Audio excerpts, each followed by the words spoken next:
ازيكم عاملين ايه؟ انا بنوب خليل ودي قناة مستقبولوجي. النهارده هنتكلم عن الكلية اللي خرجت كل الناس اللي علمونا وتعبوا معانا.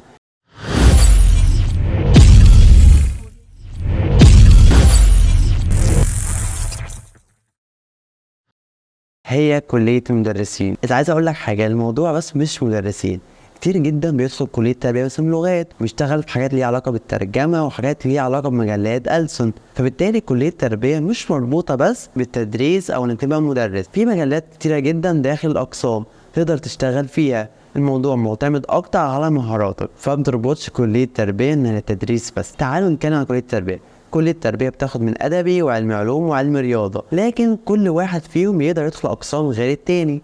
يعني أدبي يقدر يدخل فلسفة، تاريخ، يقدر يدخل أي قسم خاص بقسم أدبي. علم علوم يقدر يدخل أحياء، جيولوجيا وأي أقسام خاصة علم علوم. علم رياضة بيدخل رياضة. كل القسم من دول في منه عربي وإنجليزي. انت على حسب انت حابب تدخل ايه. لو انت عايز تدخل قسم انجليزي وانت حابب ده، فبالتالي لازم يكون جايب مجموع معين، يعني اعلى مثلا من 80% او اعلى بالنسبه لتحديد الكليه، عشان تقدر تدخل القسم اللي انت عايز تدخله بالانجليزي. كليه التربيه فيها اقسام كتيره جدا من الكليات الحلوه. لو انت مثلا كان نفسك تدخل ألسن انجليزي فهتقدر تدخل تربيه انجليزي، وبالتالي بيبقى انت عوضت الكليه اللي كان مجموعها عالي.